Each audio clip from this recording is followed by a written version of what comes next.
Gracias. Y ahora pues ya se usa, ¿verdad?, el iPhone y el iPad. Y hay muchos que pues ya ni la Biblia traen el domingo porque ya con su iPad, ¿no? Pero yo siempre les digo, no hay como tenerla así para abrirla, para apuntar, para hacer notas, en fin, ¿verdad? No hay como tener la palabra de Dios aquí. Y pues ya en el avión y todo, pues sí, todo el mundo trae su app ya de la Biblia. Yo traigo 3, 4 versiones de la Biblia para poder estudiarla, pero no hay como ya para estudiarla y oírla y predicarla, tener aquí el libro bien abierto. Muy bien. Abran sus Biblias en el capítulo 8 del libro de Daniel y vamos a comenzar a desarrollar esta conferencia sumamente interesante acerca de un personaje tan controvertido desde hace muchos años, llamado en la Biblia el Anticristo. Y en el capítulo 8 del libro de Daniel, porque es uno de los libros junto con el Apocalipsis que más menciona y detalla el carácter del Anticristo, nos damos cuenta por qué el mundo ahorita está como está. Vamos a ver del versículo 23 en adelante para que más o menos tengan ustedes una idea. Y no es una coincidencia que desde 1946 hayan comenzado a aparecer objetos voladores no identificados, conocidos como los famosos ovnis. No es tampoco coincidencia que han pasado casi 5.500 años de historia y la ciencia, astrofísicos, ingenieros, hidráulicos, arqueólogos, geólogos, no han podido determinar quién construyó las pirámides de Egipto, quién hizo las ruinas de Stonehenge en Inglaterra, las de Machu Picchu en Perú, los círculos grandísimos que están arriba del mar de Galilea, en el norte de Israel, que solamente desde un avión lo puedes ver, y son piedras de más de 100 toneladas, formadas en círculos, apuntando todas hacia los signos del zodíaco y hacia los 4 puntos cardinales del mundo. Hasta ahorita los geólogos y los sociólogos no han podido entender la civilización maya, la misteriosa civilización maya que apareció y desapareció. No saben cómo, no saben por qué. Pero ¿cómo es posible que los mayas hace 3.500, 4.000 años, sin telescopio, sin calculadora, sin computadora, hayan podido calcular el año de 365 días, el año lunar, y haber podido tener las investigaciones astronómicas que hasta que Galileo Galilei, 1620-25 más o menos, comenzó a hacer experimentos con los primeros telescopios, los mayas hayan podido tener conocimientos avanzadísimos, cuando la mayor parte de los historiadores dicen que venimos del hombre de Cromañón, del hombre de Pekín, del hombre de Neandertal, que venimos de los changos y que venimos evolucionando, cuando estas evidencias históricas nos demuestran que hace 4.000 años, 4.500 años, eran muchísimo más inteligentes que nosotros.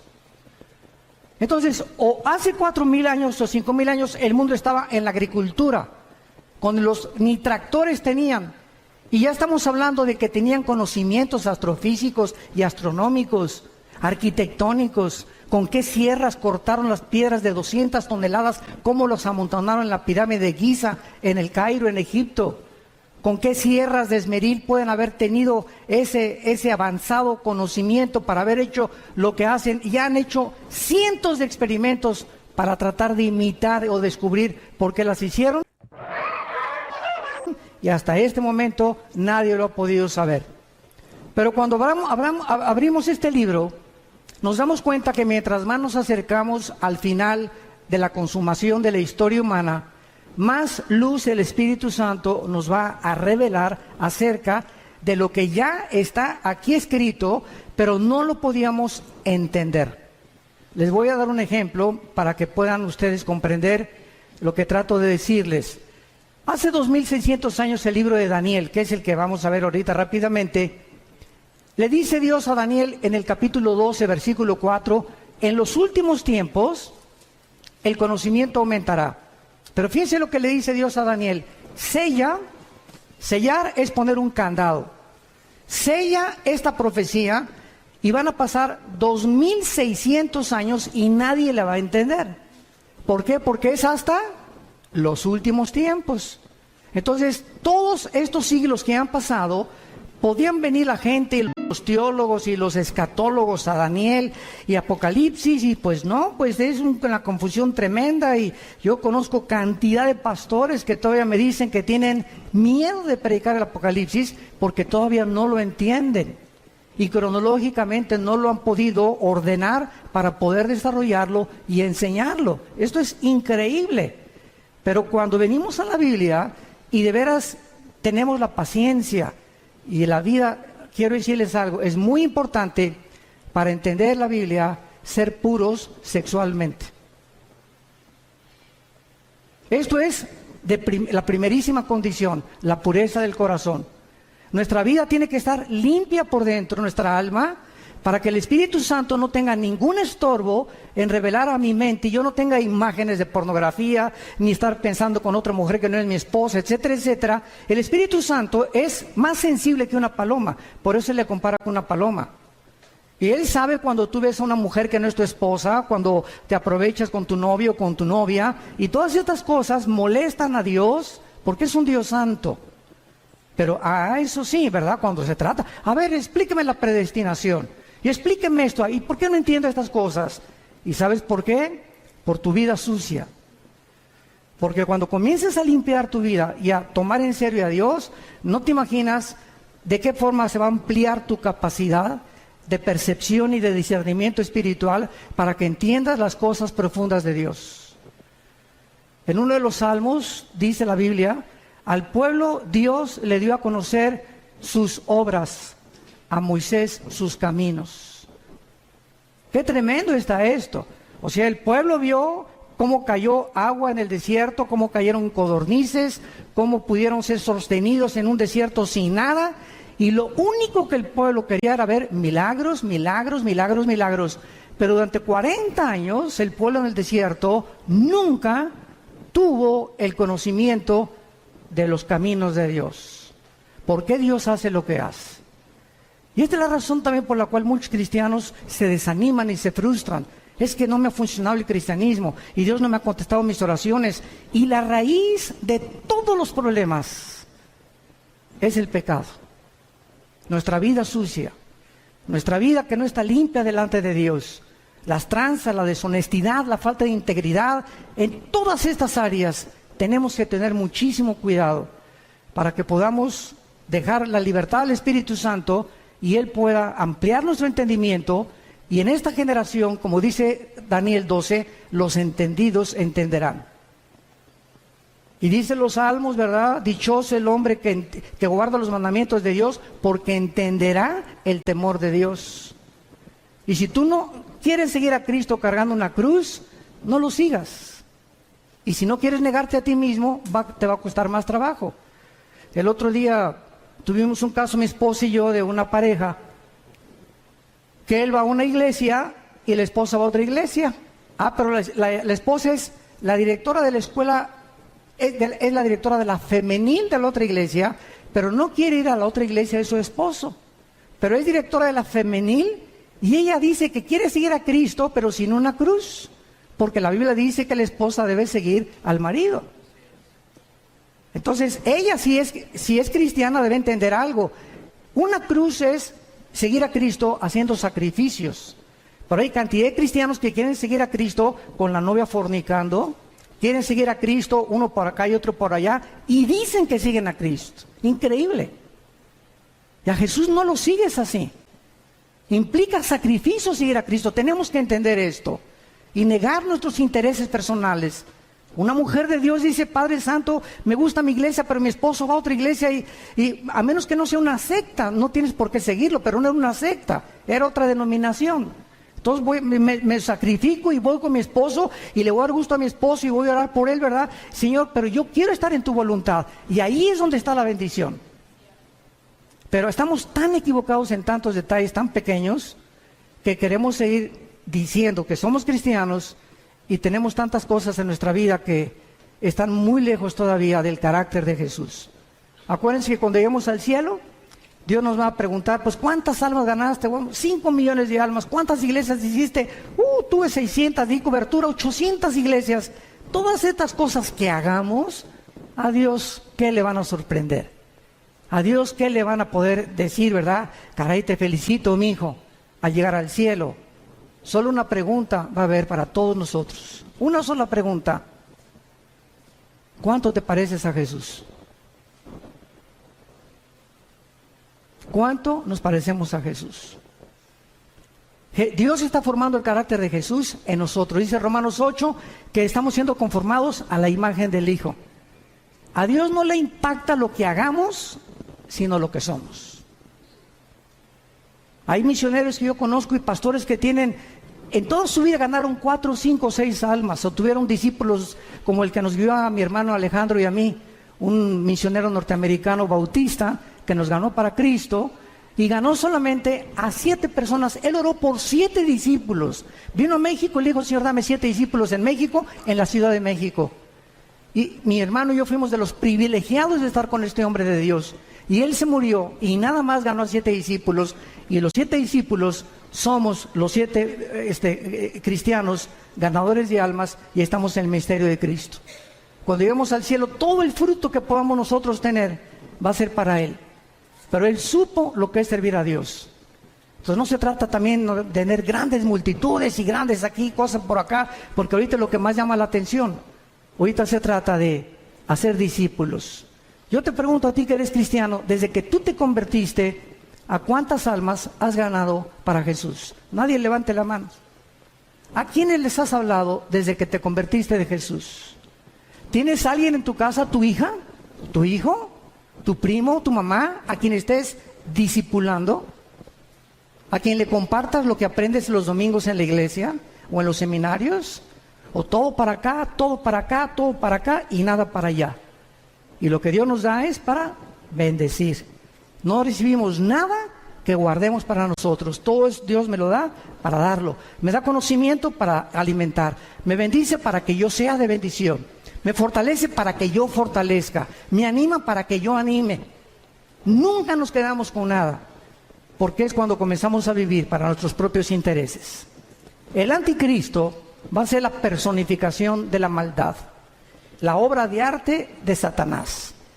Dice en el libro de Daniel capítulo 8 versículo 23, y al fin del reinado de estos, está hablando de Babilonia, el actual Irán, que Babilonia es Irak, lo vamos a ver ahorita, Irak, Irán, Grecia y lo que fue el antiguo Imperio Romano.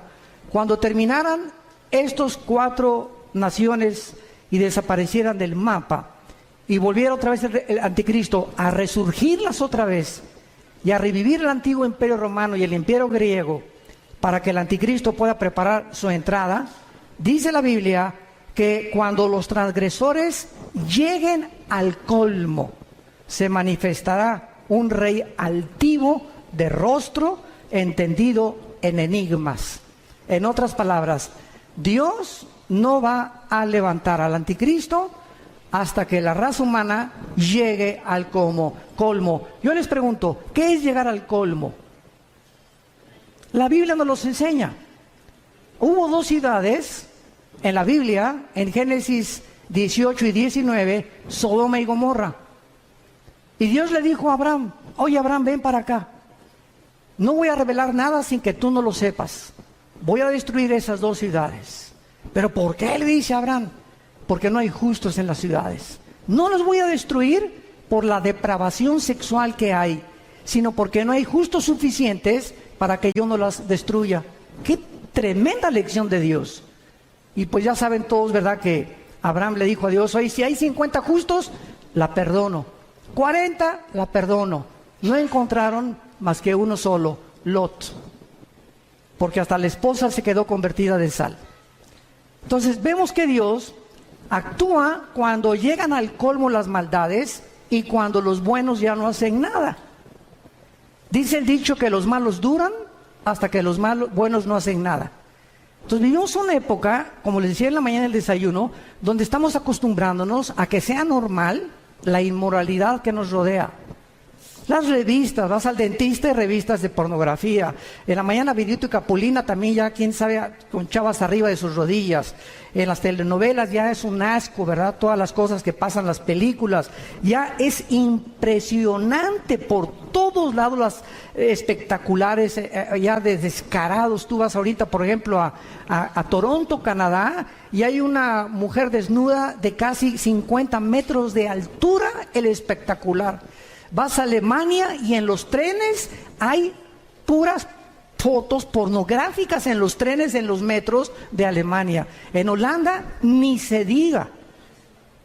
Entonces estamos llegando a un punto en el mundo donde no nos damos cuenta que está ardiendo el mundo, nuestros hijos están siendo arrastrados, hay más de 17 millones de sitios pornográficos en el internet. Y tus hijos y mis hijos tienen acceso al internet. Y si no los vigilamos y no los cuidamos, van a crecer infectados en la mente, completamente desorientados acerca de qué es el sexo. Y esta es la razón por la cual hemos llegado ya al punto que Estados Unidos, si el Partido Demócrata hubiera ganado la elección, hubieran votado por los elementos transgénero en junio de este año. Porque el expresidente Obama autorizó que hubiera baños en Estados Unidos donde los niños pudieran usar el de las niñas y el de las niñas, los niños, si los niños se sentían que no eran niñas o que no eran niños. Este es el colmo. En junio del año pasado se legalizó los matrimonios gays en Estados Unidos. Y vemos así que está creciendo la maldad, y lo dice así: cuando los transgresores lleguen al colmo. La pregunta es esa. Mañana vamos a hablar de la destrucción de la familia. ¿Hemos llegado al colmo? Hoy en la mañana vimos un testimonio, ¿verdad?, de un expolítico donde nos expuso claramente la corrupción impresionante que hay en esos medios. Pero ya no me sorprende, porque el director de la FIFA, de la Federación de Fútbol Soccer, lo encontraron corrupto. Están demandando a 2 o 3 jugadores estrellas por corruptos también ahora. O sea, en los banqueros, en el deporte, en los artistas, en todos lados. Un cantante famoso ahorita que le dicen el Sol de México, que quién sé cuántos debe, que defraudó no sé qué tantas cosas. Y por todos lados estamos encontrando que ahora sí que el que no tranza no avanza. Y es una cosa normal que se está manifestando en la sociedad. Cuando los transgresores lleguen al colmo, se levantará un rey altivo de rostro y entendido en enigmas. Muy bien, vamos ahorita a ver un retrato muy claro de lo que es el Medio Oriente. ¿Saben ustedes en qué parte del mundo se encontraba el huerto del Edén? Dice Génesis 2, y nos da la clave, donde estaban 2 ríos, el Éufrates y el Tigris. El río Tigris nace en Turquía y recorre todo el Medio Oriente, son como más de 2,000 kilómetros, y desemboca en el Golfo Pérsico. Y es en esa área geográfica, entre el río Tigris y el río Éufrates, donde se encuentran las 2 naciones, ahorita en el siglo XXI, donde nació la civilización y donde se encuentra en la olla hirviendo y el conflicto que va a desembocar en la Tercera Guerra Mundial, que hablaré en la otra conferencia de esto.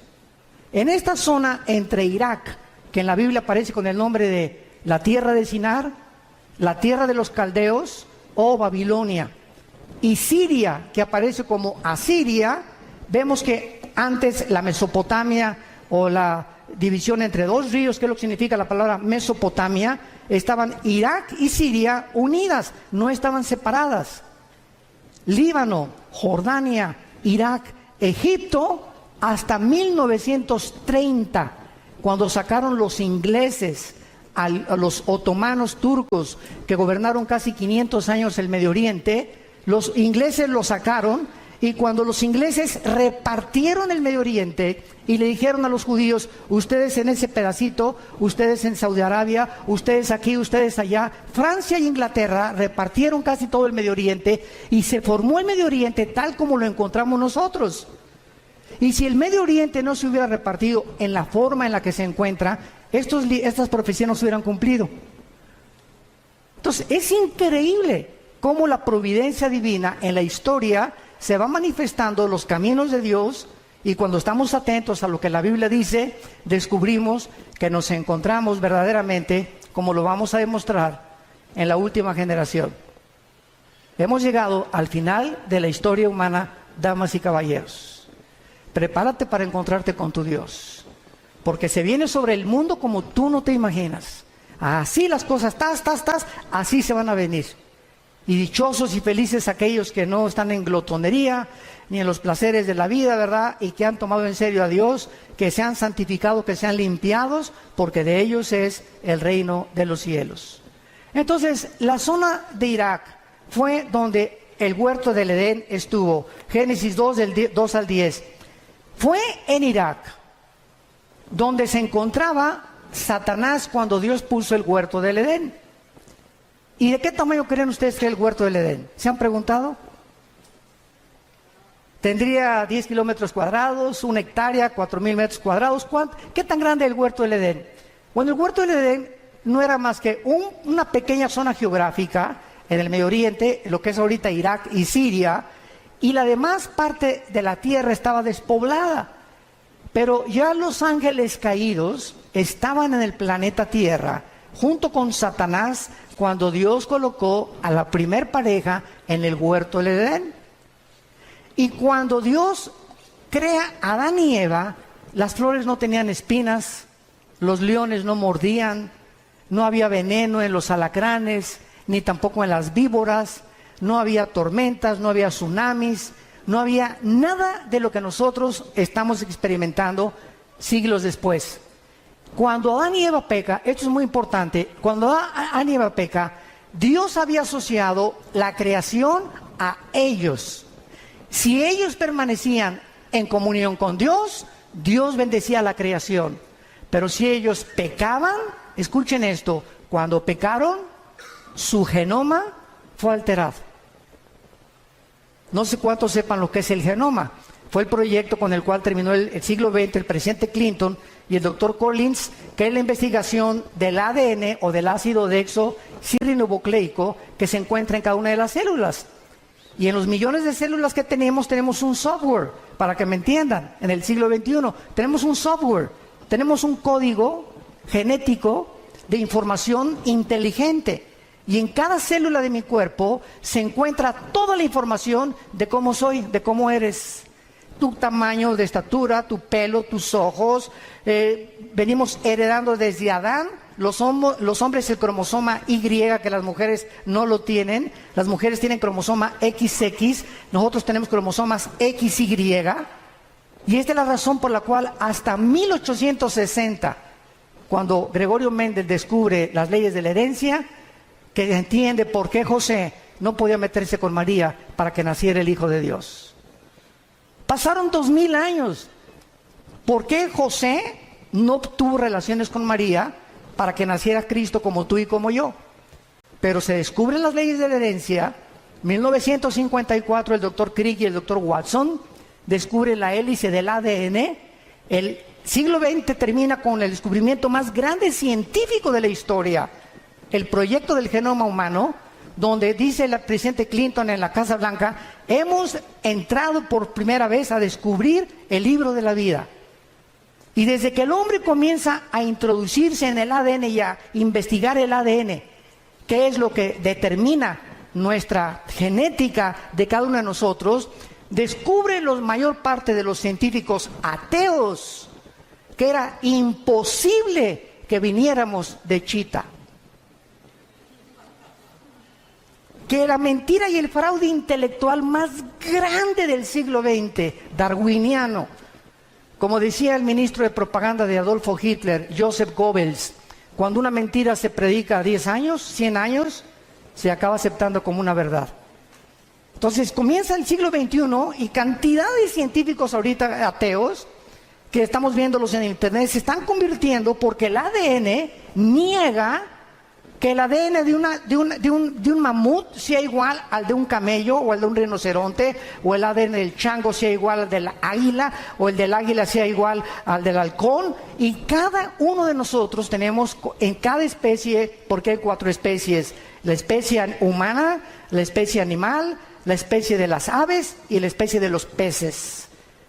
Y no venimos las 4 especies que hay, las 4 características o elementos que forman el mundo que nos rodea. Ninguno tiene el mismo ADN, como ninguno tiene las mismas huellas digitales. Increíble. Entonces comienza la ciencia a ser revolucionada y entendemos que cuando Adán y Eva pecaron, cambió la genética de la creación. Las rosas comenzaron a crecer con espinas. Los animales se comenzaron a volver feroces. Comenzó la naturaleza a volverse enemiga de nosotros, con tornados, con huracanes, con inundaciones, etcétera, etcétera.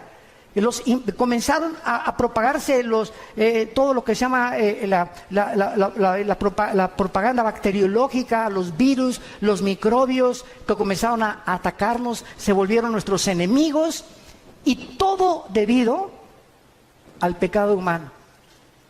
Por eso dice Romanos 8 que la creación gime a una esperando la redención de nosotros, porque cuando seamos redimidos nosotros, la creación regresará al huerto del Edén otra vez. Y esto es precioso porque nosotros los cristianos que me escuchan, santos de Dios, toda esta información que les doy es la información que ahorita están buscando los científicos y no la tienen. ¿De dónde vienen los platillos voladores desde 1946? Porque cuando venga el rapto, ¿qué creen que van a decir? Que nos pintamos con los ovnis, que los extraterrestres nos llevaron. Y Alberto Einstein en 1943 demuestra al presidente Roosevelt en Estados Unidos, al doctor Fermi y al doctor Oppenheimer alemán. Alberto Einstein demuestra con su famosa teoría E igual a mc al cuadrado, la energía es igual a la masa por la velocidad de la luz al cuadrado, que la conquista del espacio es imposible científicamente, por 2 razones: la velocidad y el tiempo. Si sacamos una nave y nos vamos ahorita a Marte, van a pasar, pongan ustedes que nos vamos a la velocidad 300,000 kilómetros por segundo, que es la velocidad de un año luz. Vamos a esa velocidad, llegamos a Marte y pasaron 1 año. Aquí en la Tierra pasaron 5 años. Entonces, si tu esposo tiene 30 años y se va a Marte, y tú tienes 25, él te lleva 5 años de edad, y allá pasan 10 años, cuando él regrese, tú vas a parecer su abuela. Y además, ninguna nave podría ser construida jamás que pudiera evadir los millones de piedritas minúsculas que existen en el espacio, porque la destruiría a la velocidad de la luz.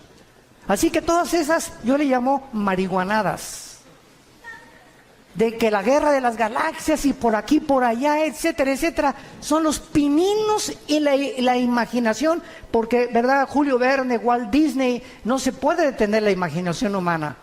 Pero ya la Biblia lo decía en Hechos 17 también, cuando Pablo les predicó a los filósofos en Atenas, que Dios hizo el cielo y la tierra y fijó los límites de habitación del ser humano. Entonces, todo lo que está pasando ahorita en el mundo está siendo preparado para la culminación del último acto de Dios. Y Dios no quiere que ni tú ni yo estemos desapercibidos y que no nos agarre como ladrón en la noche, porque vendrá así. Y si llega la oportunidad a tu vida y Dios te quiere usar para algo en este tiempo y tú no estabas listo, no estás preparado, has estado jugando con Dios en los últimos meses, últimos años, la oportunidad no te vuelve a venir. Dios no necesita a ninguno de nosotros. Nadie somos indispensables. Se brinca y Dios agarra a Pepe o agarra a Carmelita o a Lupita o a Juan, pero Dios termina su plan. Nos da el privilegio que seamos nosotros los que le sirvamos. Aprovechémonos de este privilegio. En tercer lugar, ahí fue en Irak donde cayó el ser humano. En cuarto lugar, ahí fue en Irak donde se profetizó, Génesis 3:15, la primera profecía de que el Mesías destruiría a la semilla de Satanás, y la semilla de Satanás bloquearía el nacimiento de la Virgen María, que sería Jesucristo. En quinto lugar, ahí se ilustró el primer evangelio, Génesis 3:21, cuando Dios viste al hombre. Es el primer evangelio predicado en imágenes. Es Dios el que nos cubre. Tiene que haber sangre derramada, porque sin derramamiento de sangre no hay remisión de pecados, y es Dios el que toma la iniciativa para salvarte y para salvarme. En esta área geográfica fue la primera rebelión contra Dios, la Torre de Babel, Génesis capítulo 11. En esta tierra Dios llamó a Abraham, de acuerdo a la Biblia, Irak y Siria. Apocalipsis 9, la quinta trompeta. Están atados los 4 ángeles más crueles y sanguinarios de toda la humanidad. Ahí, donde está ahorita Irak y Siria, la guerra civil de Siria, y donde está el conflicto estrellando o con la conflagración entre el oriente y entre el occidente. Ahí se encuentra la actividad demoníaca más grande de la historia. Ya no es el Teposteco aquí en México, ni Veracruz, ni Catemaco, Veracruz. Es ahí entre Irak y Siria, donde desde la guerra del Golfo Pérsico todo el mundo volteó sus ojos.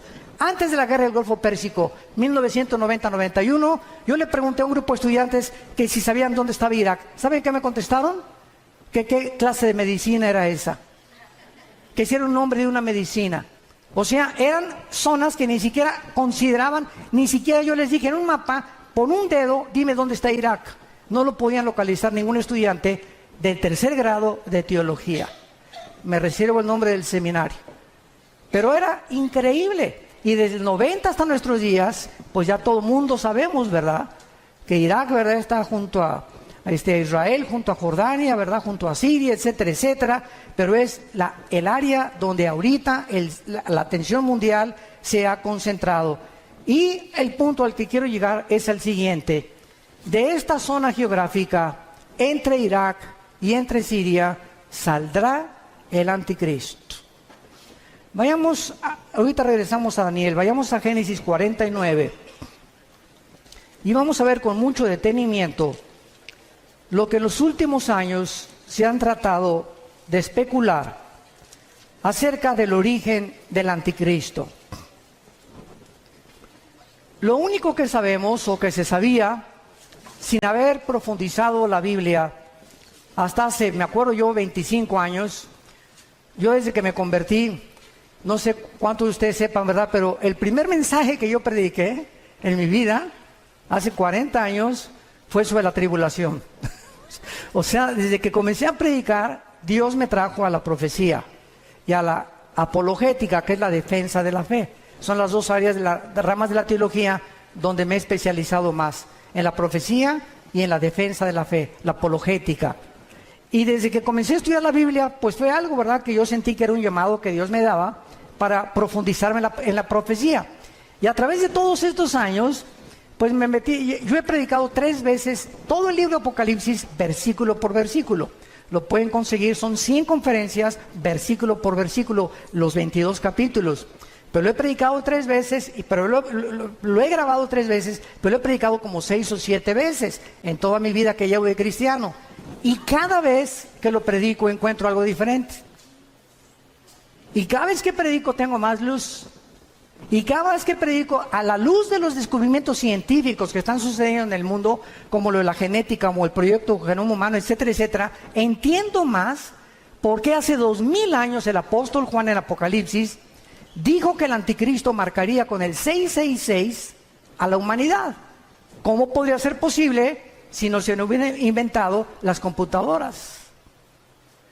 ¿Cómo podíamos ser posible que en el capítulo 11 de Apocalipsis, cuando se maten a los 2 testigos, dice que todas las tribus y todas las lenguas verán al mismo tiempo el mismo evento? ¿Cómo podría ser posible si no se hubieran inventado los satélites de comunicación en los 70 del siglo pasado?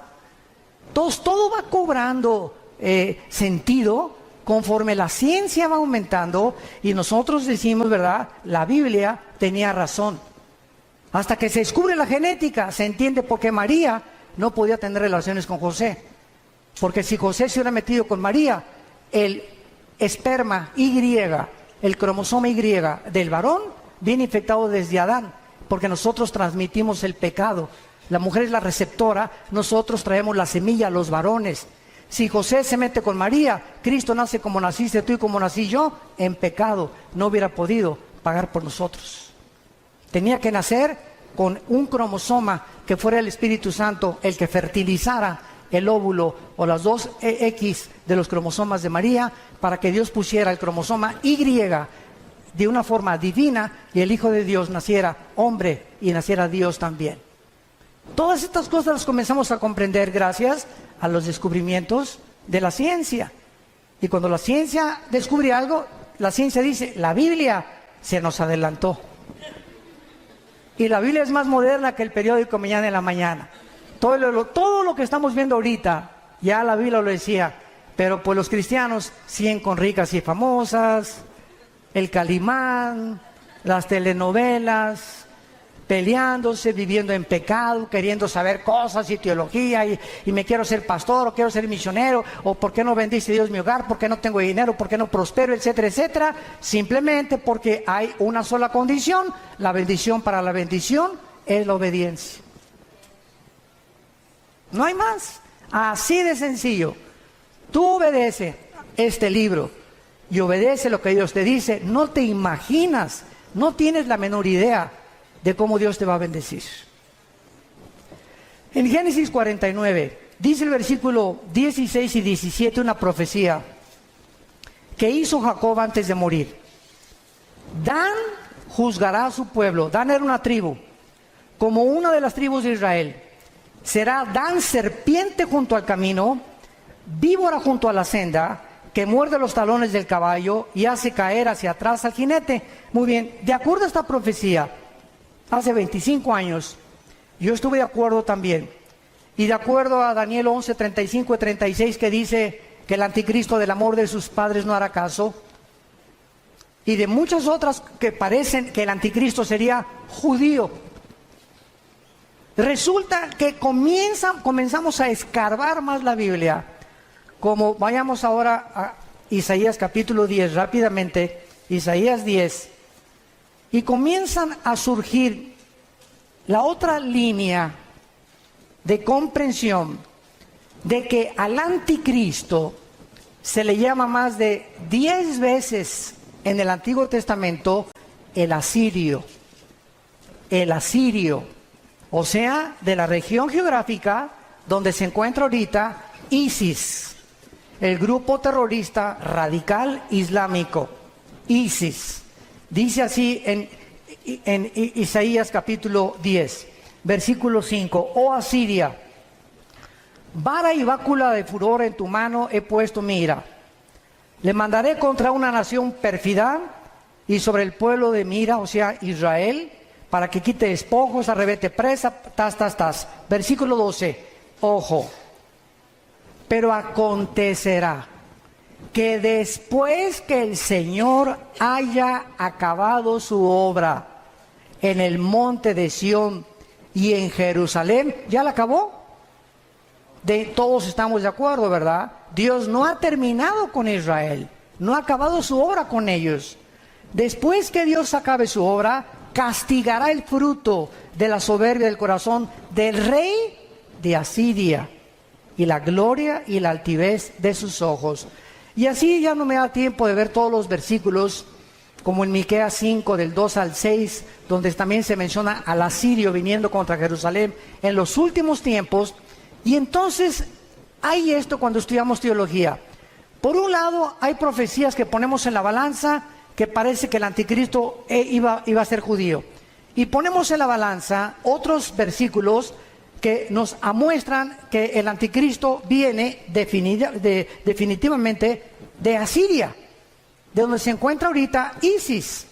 ¿Cómo podemos compaginar cuando encontramos en la Biblia que se predica la predestinación, pero también se predica la responsabilidad humana? ¿Cómo podemos entender que la salvación no se pierde y unos dicen que sí se pierde la salvación? Entonces vemos aparentemente doctrinas o líneas de pensamiento que parece que se contradicen una contra la otra, pero el problema está en nuestra mente y no en Dios, en nuestra falta de comprensión. Vean ustedes este ejemplo del anticristo. Dice la Biblia que saldrá de Dan, que será judío, y dice la Biblia que se le llama el asirio. Muy bien, ¿cuál es lo que compagina o qué escrituras unen a las dos para poder entender de dónde viene el anticristo? En el año 700 antes de Cristo, apúntalo, o sea, hace 2700 años, los asirios se llevaron cautivas a las 10 tribus de Israel. 100 años después, Nabucodonosor, en el año 585 antes de Cristo, 100 años después, vino y se llevó a las últimas 2 tribus. Estas 10 tribus que se fueron a Siria hace, ¿cuánto? 2700 años, se diluyeron en el mundo entero.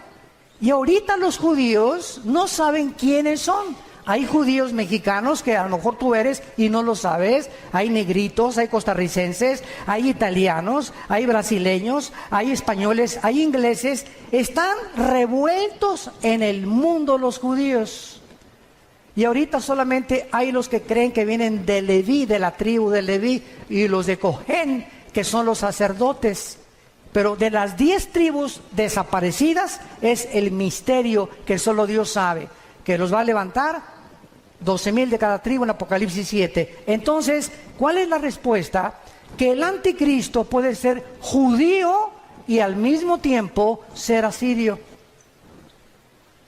¿Sabían ustedes que ahora los sociólogos están llegando a corroborar que Hitler era judío?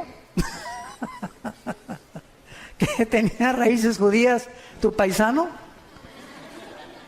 Increíble, ¿no? Han pasado siglos y comenzamos a descubrir cosas que dices, Dios mío, güey, a lo mejor yo no sé ni de dónde vengo, pero tenemos antecedentes de quién, a lo mejor te sientes hasta de Pancho Villa. Pero así es la genética. Entonces el anticristo, ¿verdad?, surge geográficamente de Asiria, y es lógico, ¿verdad?, que también haya sido perteneciente a una de las tribus de los judíos, que es la tribu de Dan. Ahora, cuando este líder de ISIS declaró que querían establecer el califato en todo el Medio Oriente y borrar la frontera entre Irak y entre Siria para establecer el califato, la palabra califa significa el sucesor en el idioma del Islam. Entonces los califas eran los que decían que eran sucesores directos de Mahoma. Y el musulmán está dividido en 2 ramas, en los sunnis, que son el 85%, ISIS es suní, y los chiitas, que son el 15% que viven en Arabia Saudita y en Irán. Y casi todo el Medio Oriente son sunnis, son los que controlan y matan a sus hermanos chiitas porque dicen que son los únicos sucesores de Mahoma. Entonces, este conflicto que está ahorita en el Medio Oriente es precisamente el que va a pavimentar la próxima guerra para que salga el anticristo, como lo mencionamos en esta mañana. El anticristo tendrá poderes sobrenaturales satánicos. Vayamos rápidamente a Apocalipsis capítulo 13 y veamos lo que el apóstol Juan menciona acerca del poder impresionante que el anticristo tendrá, y algo muy importante que les quiero compartir. La mayor parte del mundo cree que el anticristo va a gobernar el mundo entero. ¿Por qué? Porque aquí en Apocalipsis hay un versículo que dice que estará sobre todo tribu, lengua y nación. Pero lo mismo se dijo de Nabucodonosor en su tiempo. Y era tribu, lengua y nación del tiempo en que Nabucodonosor vivió y de la nación de Babilonia. Alejandro el Magno se menciona que también abarcó el mundo entero conocido. ¿Cómo sabemos que el anticristo no va a gobernar todo el mundo? Porque en Daniel 11, 40 al 45 dice que el rey del sur se levantará contra el rey del norte, harán guerra contra el anticristo tendrá que destruir Egipto, y en Apocalipsis 16, 12 al 16, dice que los reyes del oriente vienen al Armagedón, Joel capítulo 3, al valle del Megiddo o al valle de Jezreel, a pelear contra el anticristo. Entonces, el anticristo va a gobernar 10 naciones nada más. 5 de Europa y 5 del Medio Oriente, que pertenecían al antiguo Imperio Romano, que es otra profecía del capítulo 2 de Daniel, del estatua de Nabucodonosor, que representa los 10 dedos y los 10 cuernos de Apocalipsis capítulo 17, que tampoco nos daría tiempo de poder cubrirlo. Pero en Apocalipsis 13, dice el versículo 1, me paré sobre la arena del mar, y vi subir del mar una bestia. Y esto es interesante. ¿Por qué se le llama bestia al anticristo? Si ustedes han estudiado Daniel, capítulo 7 y capítulo 8 de Daniel, dice la Biblia, vi a 4 bestias que se levantaron. Una era como un oso, la otra era como un leopardo, la otra era como un león, que son Babilonia o Irak, que son Persia, que es Irán, y que es Grecia. El leopardo, las conquistas de Alejandro el Magno. Pero cuando se descubre la 4ª bestia, no hay un nombre que el Espíritu Santo haya podido definir o adjudicarle al 4º imperio, que es el del anticristo, más que una bestia terrible. O sea, de acuerdo al Espíritu Santo, no hay una bestia tan sanguinaria, depredadora, que se pudiera utilizar como un ejemplo para poder compararlo con la ferocidad, la crueldad, el odio y el orgullo y la altivez de este hombre que será la obra maestra de Satanás. Y por eso se le llama simplemente una bestia. Y la palabra bestia en el griego, terión, es una bestia depredadora. No es un animal como un perro que es domesticado, como un caballo o como una gallina, sino que son bestias depredadoras, porque esa es la naturaleza que tendrá el anticristo. Y vean ustedes de dónde surge el anticristo, de acuerdo a Juan. Me paré sobre la arena del mar. ¿Dónde estaba Juan cuando escribió esto? En el mar Mediterráneo. De esa zona del mar Mediterráneo es donde el anticristo va a surgir, no de México, de Querétaro menos. Ni de Inglaterra, ni de Italia, ni de Alemania, ni de Brasil, ¿verdad? El anticristo va a surgir del área geográfica donde ahorita, en el siglo XXI, se encuentra Irak y Siria. De esa área en la que está a punto de estallar una guerra, una vez que esta guerra explote, él saldrá de las ruinas a tratar los tratados de paz, a ofrecer maravillas de soluciones a la pobreza, a los problemas entre los árabes y los judíos, a los problemas bancarios, a los problemas de la economía, y el mundo se quedará absorto ante la inteligencia y los poderes sobrenaturales del anticristo. Dice en el versículo 5, también se le dio una boca que hablaba grandes cosas y se le dio autoridad para actuar. ¿Cuánto? 42 meses, que equivalen a 3 años y medio. Es todo lo que el anticristo va a gobernar.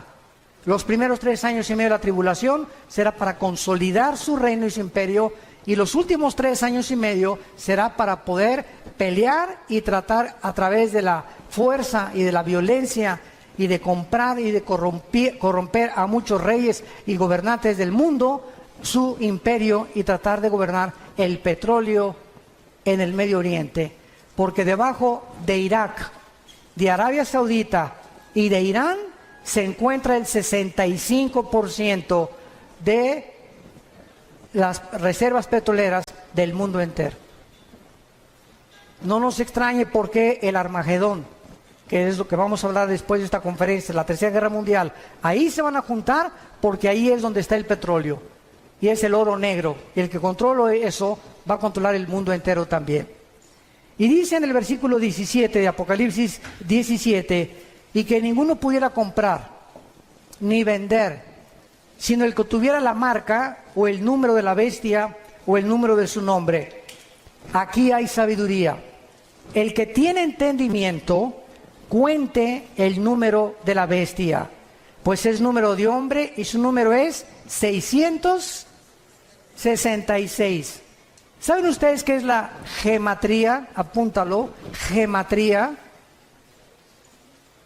Es la rama de la teología que estudia el valor, de los números en las letras hebreas y griegas. ¿Por qué Dios escogió que la Biblia fuera escrita no en totonaco, ni en maya, ni en zapoteco, ni en otomí, ¿verdad? Ni con los aucas, o ni siquiera en lenguaje español o italiano o francés? ¿Por qué Dios escogió dos idiomas, el hebreo y el griego? ¿Por qué? Dios lo que hace, lo hace con un propósito sabio siempre detrás. Porque el hebreo y el griego son los dos únicos lenguajes que cada palabra tiene un valor numérico. Por ejemplo, la famosa V de Víctor en el griego representa el 5, la X al 10, el 50 ¿cuánto? Ni sabes. La D, ¿verdad? Y el 50, el 1000, ¿verdad? Entonces, cada letra tiene un valor numérico, se llama la gematría. Cuando el Espíritu Santo escogió el 666, ¿saben qué significa? Porque dice aquí hay sabiduría, el que le entienda. ¿Cuál es el número de nosotros? El 6. ¿Cuál es el número de la Trinidad? El 3.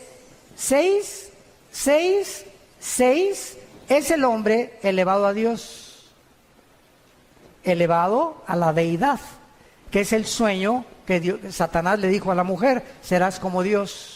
Entonces, el anticristo es la obra maestra de un ser humano que el Satanás toma y lo eleva a la capacidad de ser un Dios, aunque no era un Dios. Por eso se le llama el 666, el hombre elevado a la deidad o a la divinidad. ¿Qué es lo que Dios quiere? Que nosotros tengamos cuidado. No somos dioses, no somos autónomos, somos agentes morales responsables. No nos creamos a nosotros mismos y debemos nuestra obediencia al Señor. Padre, te damos gracias por tu palabra en esta tarde, por permitirnos rascar simplemente tus profecías y tener un poco más de conocimiento de tu programa y de tu plan en la historia y para los tiempos humanos. Te pedimos, Señor, que cada día que pase recordemos el consejo que le diste a Josué. Josué, hay 7 naciones delante de ti en Canaán. Y te voy a dar el secreto, Josué, para la victoria. No es con espada ni con ejército. No es con la valentía del caballo. No hay sabiduría, ni conocimiento, ni inteligencia contra Jehová. Josué, de día y de noche, medita, lee, memoriza mi palabra. Este es el secreto de la vida para poder vencer. Llena tu corazón de mi palabra, memorízala, reflexiónala, pondérala, piensa en ella de día y de noche. Y te prometo algo, Josué, todo lo que hagas va a prosperar, porque has creído lo que te he dicho. Oh Dios, que podamos ser hombres y mujeres de tu palabra, que podamos tomar en serio tu palabra, que no solamente la leamos el domingo o un devocional de 15 minutos, sino que la memoricemos, la estudiemos, la profundicemos y la guardemos en nuestro corazón todos los días, para que descubramos el poder, la energía que nos da tu palabra para sostener nuestro cuerpo y nuestra mente libre de opresión, de estrés, de incertidumbre e inseguridad para el futuro. Porque yo guardaré en completa paz a aquel cuyo pensamiento en mí persevera, dice el Señor. En el nombre de Jesús. Amén.